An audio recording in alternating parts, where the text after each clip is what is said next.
Hello guys, it's your guy Abrazak Otokiti. I welcome you to this short tutorial on basics of Excel in data analytics.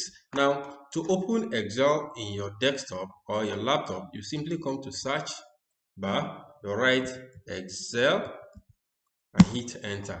So immediately you hit enter, the Excel application will be loaded.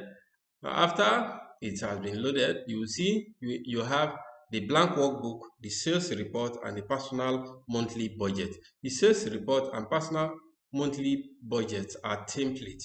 Let's take, for example, you want to write a report on sales and you're looking for a template to use. You can just simply click on this and edit it to suit your need. Let's take, for example, you still want more templates. Let's assume you're looking for a template on sales invoice. Just click on this. Immediately you click on that, just write sales invoice and hit enter. You see that Excel will go online to look for different types of sales invoice that you can make use of. So now you can just pick a particular one that suits your needs and edit it to your taste. So now we're not going to be making use of any of these templates here. So I'm going to be starting with a blank workbook. So now to open a blank workbook, you double click. Once you double click on it, you will see that the blank workbook will be open and you will have the tabs. These are the tabs.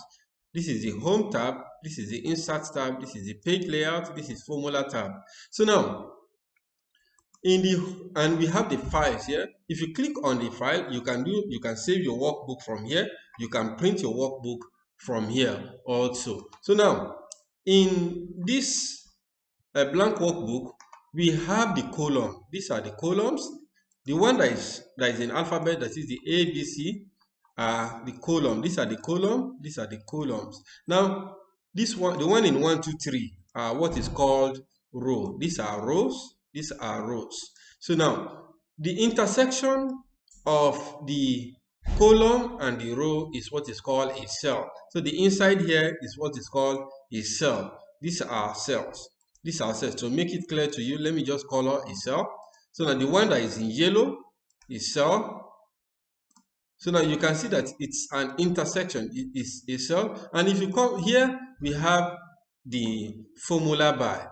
This place is called a formula bar, whereby you write formula. If any formula you are writing in the cell will be shown here. Let's assume if I write 1 plus 2, you see that it's, as I'm writing it in the cell, it's showing up there, and immediately you hit enter, it will not show again. So now this place is what is called name box. So any particular cell you clicked on, you see that the name of that cell will be shown here. You see we have A3, that is column A, row 3. So now this shows you that this is an intersection. The cell is an intersection of column and row. So now here in the home tab, we have the font ribbon, we have the alignment ribbon, we have the number ribbon. So that these are made available to you to use in manipulating your data or customizing your data. So now let's say, for example, I have the word hello here. Now this particular word hello, let's say, for example, I want to change the font of it to Times New Roman. To Times New Roman, you can search for it from here. You can look for Times New Roman. Times New Roman. Immediately you type it and hit enter. You see that this particular text has been converted to Times New Roman. Let's assume I want to increase the font size. I can just come here. You see, as I'm increasing it, the width is increasing also. So now this is how to change the font of a text, and also to increase the font of a text. Let's assume I want to bold this text. You can click here. If you want to italicize it, you can click here. If you want to underline it, you can click there also to underline a word. Now, moving from the, let's assume I want to change the background of this particular text. You can just come here, select the particular background you want. You see, the background has changed. Now, let's take, for example, I want to change the text color. To change the text color, let's assume I want to change it to white. You see, if I want to change it to orange, yellow, red, orange, red, You see, the text has changed to red. Now, if I want to align the text, you know, this particular text is aligned to the left. Now, if I want to align it to the right, you can just come here and click here. And you can highlight the text and select the text first. You have to select it. After selecting it, you can just come here and click this. You see that the text has been moved to the right. Now, if you want to align it to the center, you click here. You see it has been aligned to the center. If you want to align it to the left, you click here. You see that the text has been aligned to the left. Now, let's take, for example, you want to align it to middle. You click here. If it is center, you click here. You see it's at the center of this particular box. So now this is how you use alignment in this particular place. Now let's say, for example, I want to merge these particular cells together.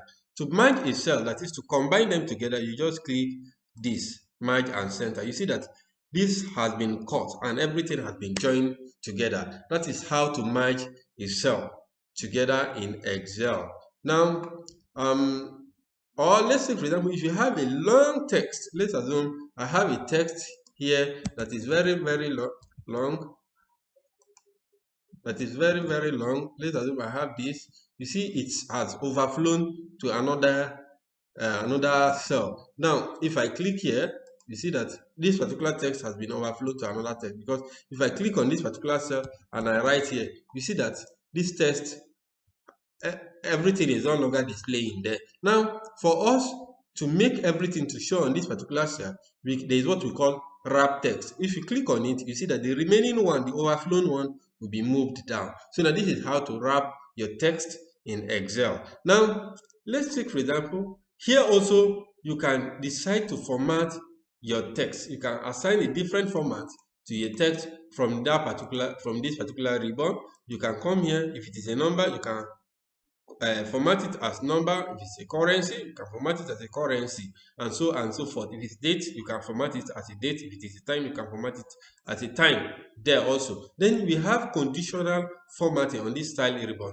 Conditional formatting is that you format a particular cell based on a certain condition. So now it shows how to format a particular cell based on a certain condition. Now, that is what we do with a conditional formatting. And also you can format your name range also in this particular place as a table. You can format your data set as a table from this particular place also. Then you can insert a cell, you can delete a cell, you can format a cell from these particular cells. Now, you can also do some editing here. You can filter your data from this particular ribbon.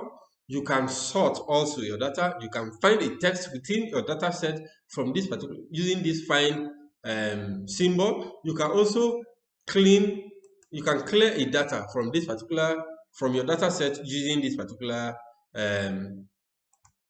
function. So now you can also do auto sum. You can do auto sum, you can do average, you can count your data set with this particular function in Excel. So now, during the course of this lecture, we're going to look at so many things. The lecture promises to be very highly interactive and highly interesting also. We've come to the end of today's tutorial. Now, let me quickly show you on how to save your data sets in Excel. If you come here, or maybe if you write Ctrl S, it will save. Or if you come to this file, you can click on save. If you click on it, it will ask you that where do you want to save the data set. Let's take, for example, we click on browse. Maybe we want to save it in a desktop. Then you can assign a name to your data, your worksheet from here, then and click save. Now I don't want to save it, I'm going to cancel it. Now, also, if you want to print your workbook, what you just need to do is just for you to press Ctrl P. Once you press Ctrl P, it will give you this particular place whereby you can just click on print after selecting the printer you want to print from, and it will print for you. So thanks for listening and hope to see you next time.